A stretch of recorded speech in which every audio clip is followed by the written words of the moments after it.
finalmente tivemos o retorno dessa tão aguardada animação de um clássico. A Guerra Sangrenta dos 1000 Anos voltou a acontecer e parece que agora ela vai começar de vez. Bora comentar em mais um Sábado das Almas, episódio novo de Bleach. Olá, eu sou a Gabi Xavier e sejam bem-vindos a mais um vídeo comentando episódio novo de Bleach, dessa vez episódio 14, que foi uma continuação direta do que a gente tinha visto até então nos 13 primeiros episódios deste arco final. Arco final que eu não li no mangá. Se você não me acompanhou, comentando episódio a episódio nos anteriores que tivemos, eu não li o mangá. Nessa pausa que tivemos, continuei não lendo, portanto não sei o que vai acontecer no futuro. De vez em quando eu não vou saber se fala Yurabara, Yuralara, sei lá, vou pronunciar uns nomes meio loucos, vocês podem me ajudar e me corrigir. E claro que eu provavelmente vou teorizar muitas coisas erradas, mas se você curtir essa viagem, teorias e aqui a minha companhia durante essa temporada de Bleach, sejam todos bem-vindos e se inscrevam para não perder nenhum vídeo. E se quiserem canequinha como esta aqui de Bleach, que atrás tá escrito Drink and Banca, é a companhia perfeita para você assistir cada episódio, tanto essa caneca quanto camiseta moletom com a mesma estampa de Bleach e várias outras nesse link aqui embaixo estão com até 50% de desconto só nos próximos dias, então depois desse vídeo, vai lá garantir sua caneca, sua camiseta e assistir Bleach devidamente uniformizado. loja.com.br/Gabi-Xavier, não esquece de passar lá depois. Quero começar dizendo que eu gostei muito da estética da abertura, e eu tenho ciência de que a abertura provavelmente tem alguns simbolismos ali que eu desconheço, isso porque os personagens apareceram em atividades cotidianas, sei lá, basquete, postando coisa no Instagram, andando na rua, não nos universos que a gente tá acostumado, não com as roupagens que eles usam na história, mas, por exemplo, tem um momento ali que a gente vê o Ishida indo num helicóptero com o Rei das Almas e o Ichigo tentando ali não deixar ele ir, então claramente tem algum simbolismo e metáforas em cada uma dessas situações, coisas que eu só descobrirei ao longo dos episódios. Bem, fora isso, a estética foi interessantíssima. A escolha de cores, é claro, chama atenção de primeira, além daquelas cores muito contrastantes e às vezes numa paleta mais pastel, menos saturada, lembrou muito escolhas estéticas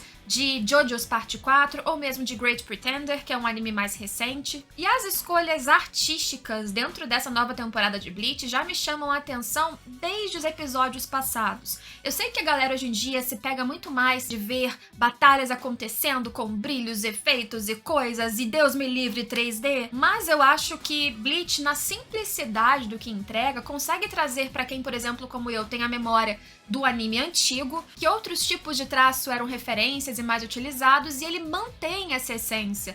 Eu ainda me sinto assistindo Bleach, por mais que claramente haja uma repaginada no que tá acontecendo ali em tela. Mas eu vou comentando isso ao longo das análises, e em si queria só comentar que a estética da abertura principalmente me chamou muita atenção e fiquei curiosa pra tentar, quem sabe, descobrir algumas coisinhas que estão escondidas. Se não tiver nada escondido também, gente, me fala aí que eu desisto. Depois disso a gente teve um prólogo, quer dizer, pedacinho que me pareceu a história, uma introdução da história do rei ali, Quincy, o Yurabara, sei lá como fala mais, já esqueci, mas eu achei muito bom duas coisas. Primeiro que a trilha sonora de terror subia forte pra caramba, claramente quando a gente tem um enquadramento tanto no ataque deles no final, quanto na reunião deles mais à frente, quanto nessa abertura, os Quincy ou os Sternhitter, este grupo é colocado como vilões mesmo, no estilo maniqueísta, pelo menos na apresentação de trilha sonora. E isso dá toda uma carga dramática pra você sentir, olha, é o vilão aparecendo.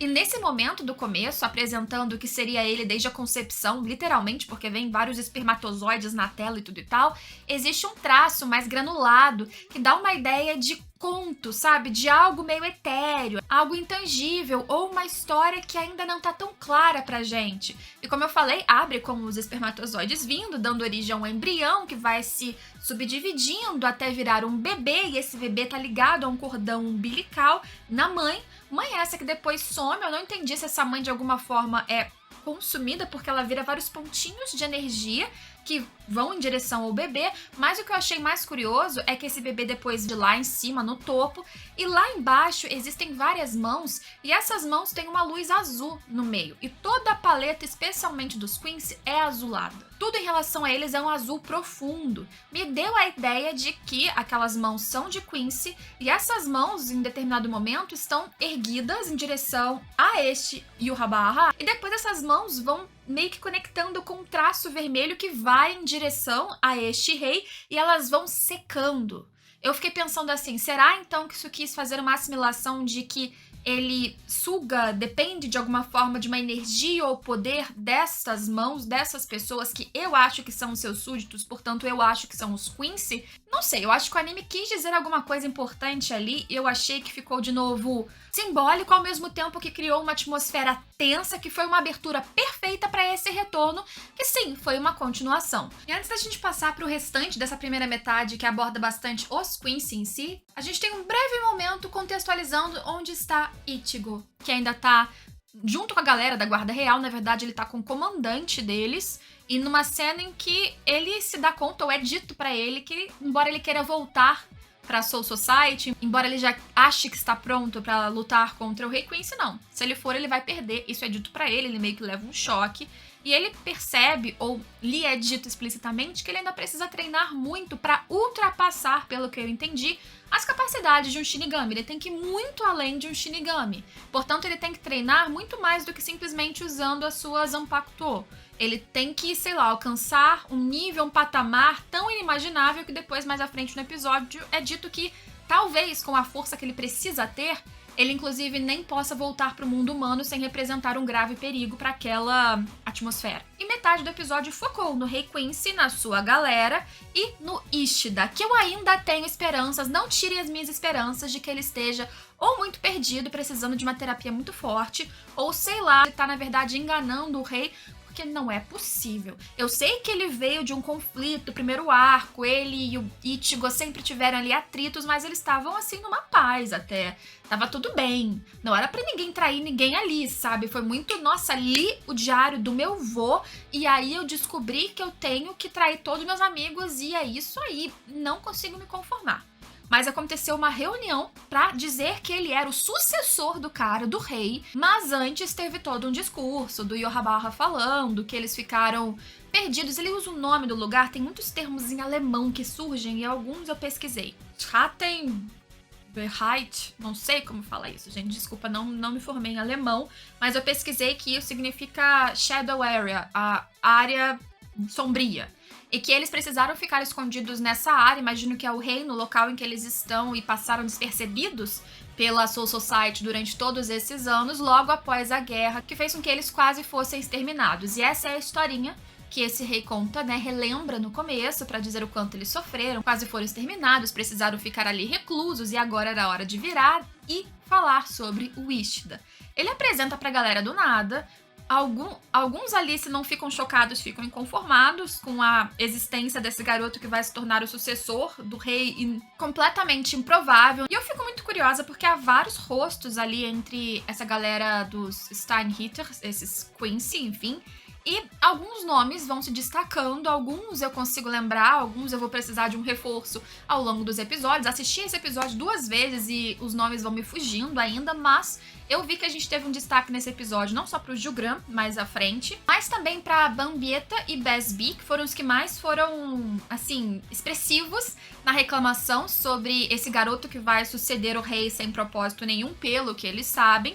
E o Besbi fica muito irritado depois da reunião, e a Bambieta vai lá pegar um cara bonitão pra ela cortar no meio. E é muito legal o enquadramento que eles fazem, porque não há corte. Eles fazem um close no rosto do garoto do cara meio corado, porque foi chamado pela mulher, e logo em seguida o seu rosto ele é cortado, ele não foi cortado no mesmo lugar. Isso é muito utilizado em cinema, eles chamam geralmente de invisible cut ou corte invisível, porque são dois planos muito parecidos, ou seja, dois close-up na cara do personagem, só que são de momentos diferentes. E de repente você leva um susto porque você vê ele sendo cortado no meio inesperadamente, sem entender que houve uma transição de tempo da primeira cena pro momento em que ele morreu. E Bleach, por mais que esteja super sangrento, ou muito mais sangrento do que eu esperava nos primeiros episódios desse arco, continua não sendo um anime que você vai ver tripas. Isso não é comum em animes em si, né? Geralmente existe censura, um lugar mais escurecido, mas é visceral para o nível de Bleach em si, que você veja um corte tão seco ou tão molhado de sangue assim passando na sua tela e na sua cara. Interessante.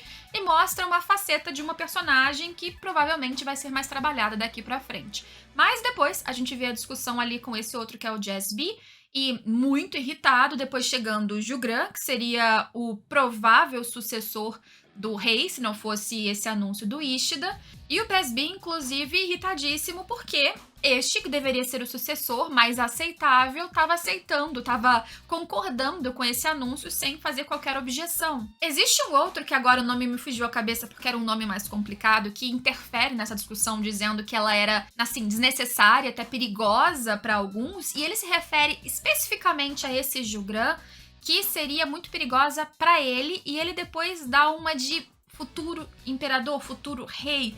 Eu não entendi muito bem isso, tá? Meio que deixou no ar, ou eu interpretei assim, vi 2 vezes e posso ter entendido errado, que ele ainda estava se referindo a este cara como o futuro sucessor e não considerando o Ishida. Aí eu não entendi se foi ele dizendo que pra gente continua sendo você, ou pra você deveria ser você, ou alguma coisa que eu não compreendi no ar. Se puderem me dizer sem spoiler, algo que eu não peguei ali nos micro detalhes, podem escrever nos comentários. E claro que existiu a conversa nessa metade de episódio ainda do rei com o Ishida. E antes de tudo, o rei ali corta a mão e dá um pouco do seu sangue para o Ishida beber, e ele bebe. E em seguida parece que esse ritual tá associado ao despertar dos poderes do Ishida. Aí vai que ele só queria o poder e vai dar um pé na bunda do rei. Gente, vai, a esperança é a última que morre. E tem uma hora que ele fala pro Ishida: espero que nesse momento você não esteja se perguntando, você já entendeu por que você é meu sucessor? E eu assistindo só assim: não entendi. Você pode ser mais prolixo? Dizer aí pra pessoas lerdas como eu? Pois não compreendi muito bem. Provavelmente isso ainda é um mistério, mas fico ansiosa, porque tanto não entendo a atitude do Ishida, quanto não entendo a escolha do rei, que deu a letra A, que ele disse que é a mesma letra dele mesmo para o Ishida. Eu não sei se há um rank por letras nessa organização dos Starnhitters. Eu não sei se é simplesmente uma questão associada ao nome do poder deles. Eu lembro que tinha uma coisa dessa com alguns que apareceram nos episódios passados, mas seja como for, o Ishida tá tendo uma importância que, tem um vínculo ali, é falado nos microtextos. É porque eu li no diário do meu avô e lá tinha todas as explicações. Lá falava o quanto Quincy e Shinigami não se davam, e aí tem até flashback dele e do Ichigo brigando, como se fizesse uma alusão exatamente a essa relação dos dois, e que por causa do que tá escrito nesse diário, o Ishida teve um insight de que não tenho que ficar amigo desse cara mesmo, não tem nada a ver eu e ele. Tem o rei dizendo o quanto ele é importante por ele ter sobrevivido entre todos os outros, ele também se questionando, deve ter um propósito para ele ter sobrevivido em relação à própria mãe dele, como se ele tivesse um lugar, uma existência num mundo de Quincy, que ele precisa levar essa sua importância à frente, independente de relações pessoais. Ok, eu entendo essas mensagens ocultas em linhas curtas, mas eu queria uma explicação melhor. Se vai existir, e eu espero que sim, eu acredito que vá, eu ainda tô aqui ansiosa pra entender por quê. Bem, e no outro momento do episódio, na outra metade, a gente vai ver exatamente os rivais deste grupo, voltando as atenções pro Huecomundo, com o Urahara olhando o treinamento e esforço, principalmente ali do Shed e da Orihime.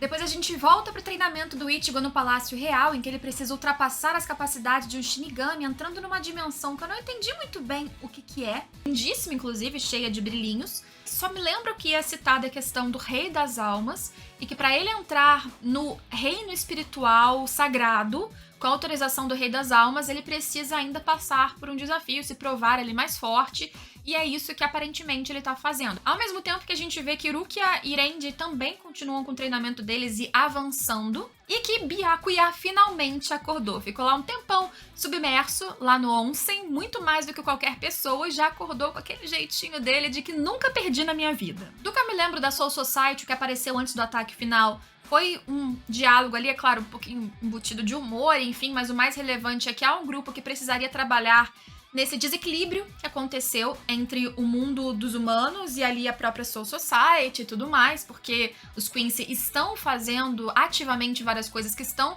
acabando com o equilíbrio entre todos os mundos, né, as dimensões. E também tem uma cena rapidinha em Karakura, no mundo dos humanos, em que o Shunsui, eu não sei se ele foi por conta própria Eu chutaria que sim, mas ele foi até lá pra avisar os amigos do Ichigo do que estava acontecendo, e não só isso, daquela possibilidade que eu comentei anteriormente, de que pelo nível de poder que ele estava atingindo, possivelmente, provavelmente, não há certeza, mas talvez ele nunca mais possa pisar no mundo dos humanos, porque representaria um perigo gigantesco. E aí tem a dinâmica principalmente com o Keigo falando e questionando e querendo saber mais informações, preocupados, é claro, com o que estava acontecendo com o Ichigo em si, o quanto a Soul Society estava sugando demais, utilizando muito ele, o colocando em perigo. E eles todos, os três, recebem ali cardzinhos de um convite, uma entrada expressa para a Soul Society, se em algum momento acontecesse de eles precisarem se despedir do Ichigo lá, já que ele, nessa eventual possibilidade no futuro, ficasse impedido de retornar àquele mundo. E aí que a gente tem um ataque, finalmente, do rei, da sua galera, ali na Soul Society. E aí tem de novo ele falando, fazendo uma alusão àquela mensagem que apareceu no começo desse arco em si, que o rei Quincy, selado, em 900 anos ganharia de volta seus batimentos cardíacos, em 90 anos seu intelecto, em 9 anos seu poder, e aí ele fala que tem uma partezinha dessa música que as pessoas não cantam, que é: em 9 dias ele ganharia o mundo. Então eles têm 9 dias agora de ataque pra ele dominar todo mundo, e é isso que eles estão indo fazer. E eu achei duas coisas curiosas nesse momento em relação a escolhas estéticas e sonoras. Primeiro, que, bem, ali toda a Soul Society é coberta pelo mesmo azul da paleta, principalmente dos Quincy, então fica todo aquele tom frio. Geralmente, se vocês forem ver filmes de terror, é preto e azulado, que remete mais justamente a essa temperatura gélida, ao terror. E eles fazem uma redoma, eu não entendi qual o material daquela redoma nesse momento ainda, mas uma redoma que por fora é preto, por dentro é vermelho. O vermelho eu acho que é uma alusão clara a sangue, com um efeito sonoro de slime, eu queria dizer, por isso eu queria saber que coisa é essa, mas sonoramente não era isso que eu queria comentar. A música usada pra esse final me lembrou muito os tons agudinhos ali de cordas. Me lembrou pra caramba a trilha sonora utilizada no Eclipse de Berserk. Não só no Eclipse, mas em várias cenas de terror de Berserk em si. Mas lembra muito essa cena. E como o Eclipse de Berserk, assim, sem dar muitos spoilers, apesar de ser meio que senso comum, ele também cria uma redoma em volta do local onde seria atacado, eu falei, gente, será que é uma referência proposital ou não? Porque me lembrou na hora, e depois até que eu fiz a associação com a cúpula redonda e tudo mais, pra gente finalizar de novo com esse tom de vai dar tudo errado.